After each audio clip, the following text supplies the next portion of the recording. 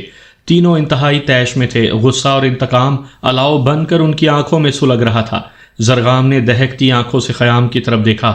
تم حوریہ کو تھوڑی دیر کے لیے غائب تو کر سکتے ہو مگر اسے مار نہیں سکتے کیونکہ روح کی موت کبھی نہیں ہوتی۔ مگر جن مادی وجود والے انسانوں کو تم بچانے کی کوشش کر رہے ہو وہ ہم سے نہیں بچ سکتے۔ ہاں، ایک صورت ہو سکتی ہے کہ تم خود کو ہمارے حوالے کر دو، میرے تابع ہو جاؤ۔ میں نہ صرف ان چاروں کی جان بخش دوں گا بلکہ انہیں ان کے گھر تک بھی پہنچا دوں گا۔ خیام نے ہنستے ہوئے زرغام کی بات کا جواب دیا۔ جن لوگوں کو تم بچانے کی بات کر رہے ہو وہ موت سے نہیں ڈرتے، وہ تمہیں ختم کرنے کے لیے سر پر کفن باندھ کر آئے ہیں۔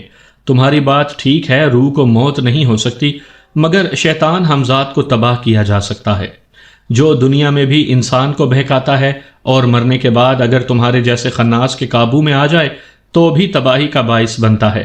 پروردگار اگر چاہے تو ایک ساتھ میں ہی شیطان کو ختم کر سکتا ہے، مگر وہ شیطان کو ہمارے ایمان پر رکھنے کے لیے زندہ رکھتا ہے، ہمیں کوئی ختم نہیں کر سکتا۔ فواد نے کہا لگایا۔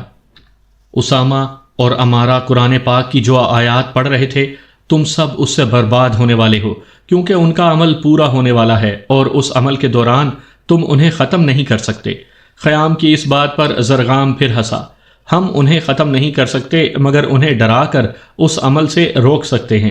ان کا حال دیکھو، ان کے پورے جسم پر سانپ رینگ رہے ہیں، اس جال میں ان کی موت یقینی ہے۔